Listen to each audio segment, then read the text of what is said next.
या देवी सर्वभूतेषु बुद्धिरूपेण संस्थिता नमस्तस्यै नमस्तस्यै नमस्तस्यै नमो नमः. Children, today we are going to start the second topic, that is द्वितीयः पाठः बुद्धिर बलवती सदा. This topic is a mixture of katha, padya and samvad. It is a gadya part, post section. कथा, पद्य और संवाद ये तीनों का मिश्रण इस पाठ में आपको देखने को मिलेगा. दिस इज अ स्टोरी, कथा है, इसलिए डिक्लेरेशन शुरू में ही कर देता हूं कि इस कथा की सभी घटनाएं एवं पात्र काल्पनिक है, जिसका किसी भी जीवित या मृत व्यक्ति से कोई भी संबंध नहीं है. यदि किसी जीवित या मृत व्यक्ति से इसकी समानता आती है तो उसे मात्र एक संयोग कहा जाएगा. इस पाठ में कुल मिलाकर 3 पद्य है और इस पाठ में ही आपको व्याघ्र और श्रृगाल माने बाघ और श्रृगाल लोमड़ी दोनों का संवाद, व्याघ्र और श्रृगाल है, ये दो संवाद इन दोनों के बीच में का इस पाठ में आपको पढ़ने को मिलेगा. पद्यांश और संवादांश या नाट्यांश, इसके लिए ये जो 3 पद्य और ये जो दोनों के बीच का संवाद है वो उतना महत्वपूर्ण नहीं, लेकिन गद्यांश के लिए ये पाठ जो है वो बहुत ज्यादा महत्वपूर्ण है. बुद्धिर बलवती सदा, सदा माने हमेशा, बुद्धि ही बलवती, बुद्धि ही बलवान होती है. इन दो शब्दों में संधि हुआ है. बुद्धिर बलवती, संधि इज बुद्धि ही, विसर्ग संधि है ये, प्लस बलवती, हमेशा बुद्धि ही बलवान होती है. इस पाठ के ऊपर आपके फाइनल एग्जाम में 6 प्रकार के प्रश्न पूछे जा सकते हैं. ये 6 प्रश्न जो है उसमें गद्यांश आता है 5 मार्क्स के लिए, प्रश्न निर्माण 1 मार्क के लिए, घटनाक्रम 4 मार्क के लिए, उचित पर्याय मेलन 1 मार्क के लिए, पद्यांश 5 मार्क के लिए और पद्यांश का अन्वय 2 मार्क के लिए.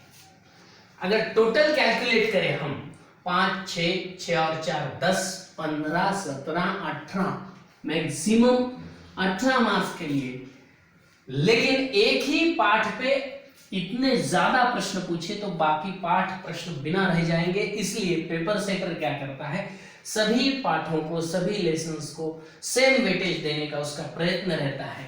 तो पद्यांश और अन्वय इस पाठ के जो है वो उतने महत्वपूर्ण नहीं है जितने के बाकी के क्वेश्चन. तो ये 2 प्रश्न सीधे सीधे निकल जाएंगे. अगर गद्यांश भी इस पाठ का नहीं पूछा और घटनाक्रम भी इस पाठ में से नहीं आया तो 2 प्रश्न शेष बच जाते हैं, प्रश्न निर्माण और उचित पर्याय, जिसमें से अगर एक भी सेलेक्ट हो गया तो मिनिमम 1 मार्क, 1 मार्क का क्वेश्चन आपके फाइनल एग्जाम पर इस बुद्धिर बलवती सदा पाठ पे आने वाला है. 1 से लेके 18 मार्क्स तक के प्रश्न इस पाठ पर फाइनल एग्जाम में पूछे जा सकते हैं. यह पाठ शुक सप्तति ही नामक ग्रंथ से लिया गया है. इस ग्रंथ के लेखन के समय के बारे में और इस ग्रंथकार के बारे में कोई भी जानकारी उपलब्ध नहीं है. अनिश्चितता है कि ये शुक सप्तति किसने लिखा और कब लिखा.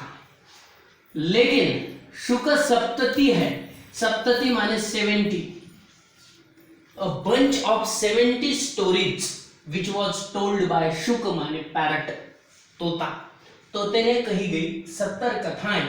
इसमें से एक कथा बुद्धिर बलवती सदा. Introduction of this lesson. प्रस्तुत पाठ शुक सप्तति ही नामक प्रसिद्ध कथा ग्रंथ से संपादित कर लिया गया है. इसमें अपने 2 छोटे छोटे पुत्रों के साथ जंगल के रास्ते से पिता के घर जा रही बुद्धिमती नामक नारी के बुद्धि कौशल को दिखाया गया है, जो सामने आए हुए शेर को डराकर भगा देती है. इस कथा ग्रंथ में नीति निपुण शुक और सारिका की कहानियों के द्वारा अप्रत्यक्ष रूप से सदवृत्ति का विकास कराया गया है। माने इस कथा का बोध है सदवृत्ति का विकास, अपने अंदर की जो अच्छी भावनाएं हैं, अच्छा वर्तन है, उसका विकास करना इस पाठ का बोध है। अब जैसे इंट्रोडक्शन में शेर कहा गया है, लेकिन पाठ में व्याघ्र, व्याघ्र माने बाघ, बाघ का ही उल्लेख आएगा। तो इस शुक सप्तति नामक ग्रंथ के ग्रंथकार तथा समय के बारे में जो अनिश्चितता है वो उसी प्रकार बरकरार रहेंगी, लेकिन ग्रंथ का परिचय हम जान लेते हैं जो आपके पेज नंबर 20 पे दिया गया है। ग्रंथ परिचय। शुक सप्तति ही के लेखक और काल के विषय में यद्यपि भ्रांति बनी हुई है, तथापि इसका काल लगभग 1000 से 1400 ईसी के बीच में आता है। हेमचंद्र ने शुक सप्तति का उल्लेख किया गया है। 14वीं शताब्दी में इसका फारसी भाषा में तुति नामह नाम से अनुवाद हुआ था। तुति नामह, यह फारसी भाषा में इसका अनुवाद है। तुति नामह। बहुत से संस्कृत ग्रंथ विश्व की अनेक भाषा में भाषांतरित हुए हैं, जैसे कि पंचतंत्र है।